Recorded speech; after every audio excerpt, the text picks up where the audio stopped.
Willkommen zurück zur Elite Dangerous, immer noch mit Eddie Symons, Producer des Spiels. Und in dieser zweiten Sendung wird es ein bisschen um Exploration, also Erforschung des Universums gehen, um die Hintergrundgeschichte auch so ein bisschen und welche Rolle die Spieler darin spielen können und natürlich darum, was nach dem Release am 16. Dezember, so zumindest der Plan, was nach dem Release noch so passieren wird mit dem Spiel. Welcome, Eddie. Thanks again for showing the game. I just told our viewers that we're going to talk about exploration. Right now we are seeing one of the bigger stations in the game. Is it the biggest one? That's one of the biggest ones, yeah, the Orbis stations. As you can see, just as I fly by there, you can see like quite a lot of details gone into those everywhere. You know, right from the insides of the station and everything. But yeah, I've set up my ship for some exploration and fuel scooping today. So and we have a different ship. We have a different ship, yeah. I'm in a Viper this time. I've had to sacrifice my shields for this mission we're about to do here, to go out fuel scooping and exploring, so hopefully we don't come across anything too dangerous. Okay, I think I'm setting myself up for a failure again, if you ask me, but we'll see how it goes. Well, let's start by flying to a different system and talking about exploration in the game. It's part of the gameplay, as you can gather information about the systems and sell them. How does that work? Yeah, so basically, you know, if I look on the galaxy map now, for example, you'll see when you're looking around the galaxy map, you'll find systems which don't have any kind of description about them. That's because they're not in your current database. It could be a completely unknown system. It's more likely in a situation like this that it's one where you just don't have the data for it. But further out, there'll be ones where, you know, nobody's found it yet. And depending on, you know, how known that system is, if you can go there, scan it, and recover data about that system, then, you know, you can be rewarded for that. You can sell that to people in the game. And that's another avenue that you can use to generate money. Will there be actual missions that send you out somewhere and say, "Let's we found a new star system. Have a look at it. Find out if we should send mining fleets there or stuff like that"? Yeah, that's absolutely possible. Yeah. And when you go there into a star system, you can scan probably the planets. You can scan the sun. Yeah. What else can you find? Is there like derelict ships or something like that? You might come across all kinds of things. Server's gone down. And you can find, of course, little hiccups. That's to be expected. We are in beta right now. I was just about to ask what else we can find while exploring, for example, like derelict ships or stuff like that. Yeah, so there's always going to be different things to explore in each system. You'll find unidentified signal sources which you can investigate. And yeah, they could be like wrecked ships. You might find debris from a previous battle there, maybe with some cargo lying around which you could then collect for yourself. Can you actually find ships that you can take over, like back in the days with, I don't know, free space, for example? No, well, you can't get out of your ship. You can't get out of your ship in the first version of the game. Like. So, you know, in a later expansion where you can like get out of your ship, then there's a possibility that we'd let you get out of your ship, jump into someone else's and take that over. But yeah, that's a little way off yet still. How many ships can you actually fly right now in the game, or when the game will be released? There's, I think it's about 11 or 12 ships in there now, and we'll have 15 for release. Okay. And the biggest one will be the Anaconda? Anaconda is the biggest of them at the minute. Yeah, that's one that's playable in the game right now. So yeah, this system that I've just jumped into, this is an unexplored system. If I look on my galaxy map, I think I showed earlier actually, that there wasn't a system view there before, but now we can see the system view. But that's not really going to show us much yet. That's going to show us the primary stars that we've jumped in at. If we want to do anything else, then we're going to need to use our scanner to have a look to see if there's other bodies around in this system. So I can just set that up on a fire group here. So if I just put all my weapons onto my first fire group. So this means the system is unexplored by you as a player, or is it unexplored by everyone? It can be both. In this situation, it's one that's close to other well-known planets, other known star systems. So it's likely that this is one where it's just I personally don't have the data for it. I could buy the data for it. So if I wanted to, if I was looking to go mining, for example, I might not want to spend the time searching planets myself. I might want to just buy the data so I can see straight off where's a good place to head to. But then, I'm spending money on that data, which I could be spending on my mining equipment and, the time that I spend doing that.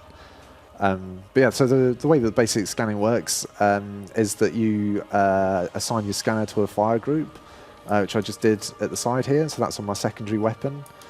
And then when I charge that and then discharge it and then fire it off, then that'll ping for nearby bodies. And so it's discovered one new astronomical object. You see it right there on the radar. It's sort of notifying me in the top corner there that that's what's happened.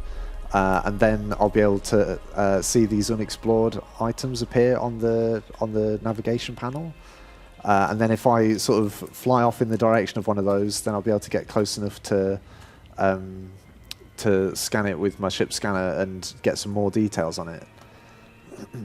While we fly there, maybe we can talk a bit about this, about the impact of the player on the story and how you use the data that the game gives you to shape the universe. What do you do, for example, when you see there are hotspots and happening in the game? How do you tell other players about it, for example? Well, there's the main sort of communication method we have with the players is the Galnet news feeds that players will see in the starports and outposts. So that'll let you know the sort of the major events that are happening, as well as local news to that system.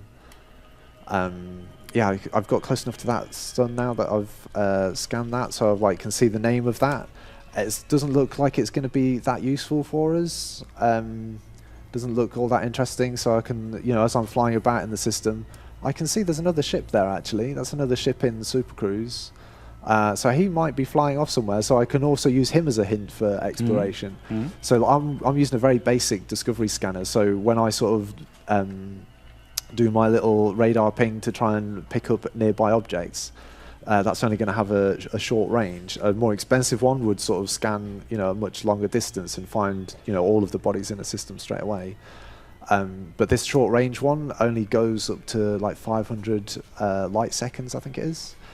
But yeah, another way that you can sort of find out what's out there is to just follow what other players are doing. So, if he's clearly on a mission to go somewhere.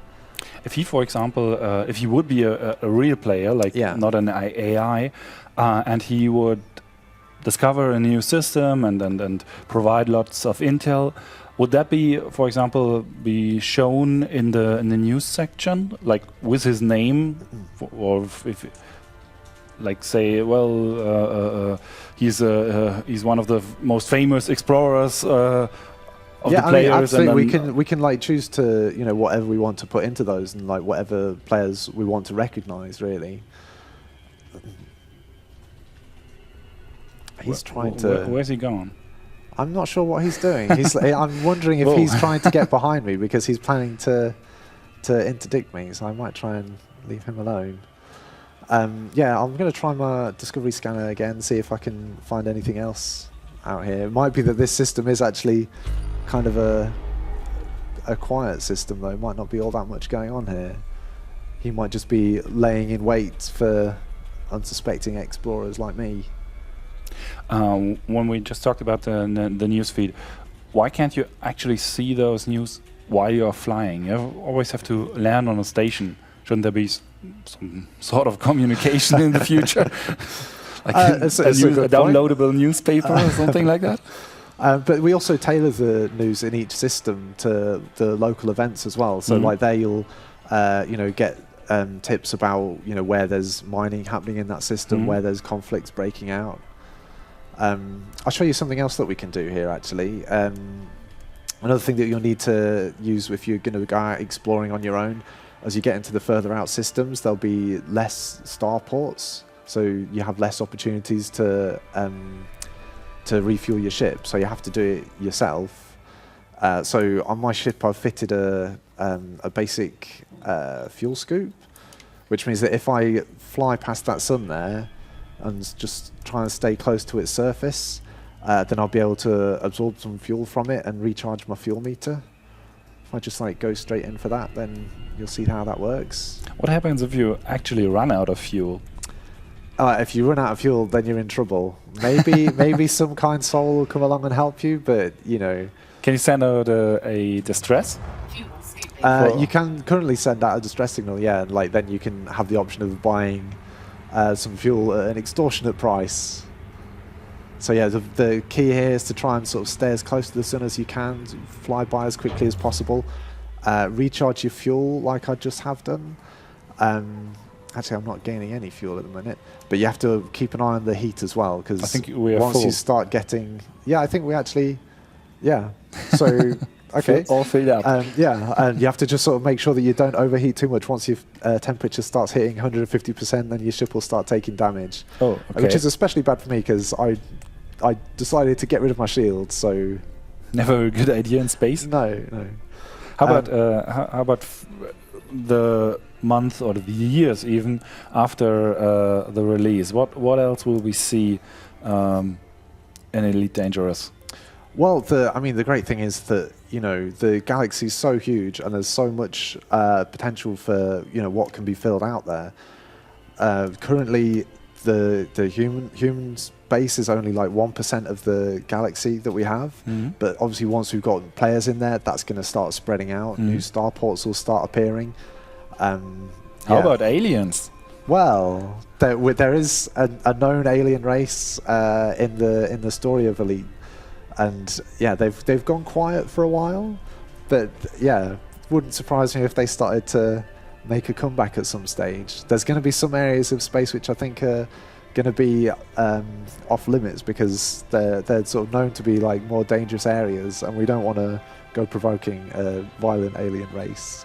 So there are no aliens in the game when you release. Well, you'll have to keep an eye out and see for yourself. Okay. How about leaving the ship? You already said maybe it might be possible to leave the ship in space. How about landing on a planet and exploring? There have been some ideas in previous interviews about, well, planet surfaces and stuff like that. Sure, yeah. I mean, there's so many ideas that we all have for what we want to do with the game. You know, the original game came out 30 years ago, and you know, I played that when I was a youngster, and a lot of the other developers on the team did, and we've all been thinking for 30 years all of these different things that we could do. But you know, 30 years worth of ideas takes a long time to implement.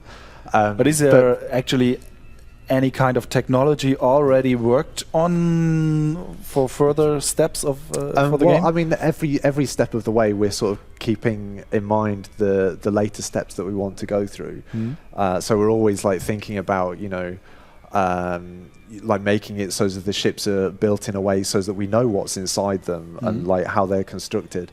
So as at that stage when we do want to add a further expansion to the game where you can get out of your ship, we know that the spaces will be suitable for that. Mm. But you, for example, the people who backed the games, Elite Dangerous was financed mostly by Kickstarter backers. Yeah, or at least for a certain initially, part. Yeah. In addition, they did get promised additional content for free for backing the game. Mm-hmm. There have to be some kind of idea, some concrete ideas what's going to come at least in the next few months after release. Well, the first few months after release are going to be sort of smaller upgrades and like see us really sort of fleshing out the story side of things as we react to how players are playing it. But also, you know, the bigger expansions, they're sort of much more sort of long-term things that we're looking at there, really. So, I mean, we're focused at the minute really on just making sure that what we're delivering with the initial version of the game, making that as solid a experience as we can make it, really. We want to make that so that, you know, that's a complete game on its own. Right now, the game is available for €60, and you can get into the beta and play it right away. When the game releases, it will be €40, when I get it right, I think 45, that's right, yeah. something like that. You are currently not selling ships, for example. The players can buy paintings They and can stuff buy like that, paint jobs, like microtransaction stuff. We see it as like, we're happy with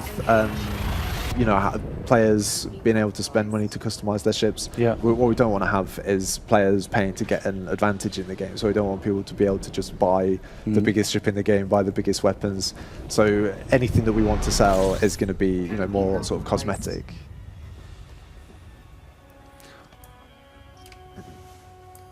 Well, we are back at the sun, or is it this is a different system that I've jumped into. I was wondering, just like seeing where else I can go to here. I can also I've used up some more of my fuel, so I can try some more fuel scooping to get that back. And you can see that, like, as you're, if you're going to be an explorer really going out to the far edges of the galaxy, you're going to need to be doing this a lot because, there just won't be the starports there to support you.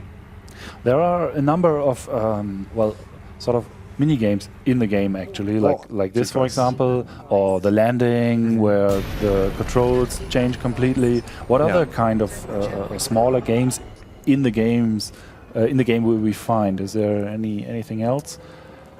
I think most of the mechanics that we want to have in the final game are there now. Really, it's all been about mapping out the different sort of roles and personalities that we want the players to be able to switch between. Yeah. And I think we're there now. Like, mining was probably the last of those major sort of parts that we wanted to put in, and now it's about filling out the detail of the story and the mission system. So I think all the pieces are pretty much in place now. Okay, then there is nothing left for me to say good luck with the release. We're very much looking forward to what's coming afterwards, and of course for the game itself. Thank you again for having the time and showing the game. And good luck with Elite Dangerous. Thank you. Das war's von unserer Seite aus hier. Vielen Dank nochmal an Eddie, dass er uns das hier alles so ein bisschen gezeigt hat. Ihr könnt die Beta-Version von Elite Dangerous und natürlich dann später auch den Vollversionszugang momentan für 60 € kaufen. Die Vollversion wird dann ab dem 16. Dezember ein bisschen preiswerter sein, so 40, 45 €, wenn ich mich nicht ganz täusche. Und danach geht's weiter und dann könnt ihr den Weltall erforschen. Das war's von unserer Seite aus. Vielen Dank, dass ihr zugeschaut habt. Macht's gut. Ciao.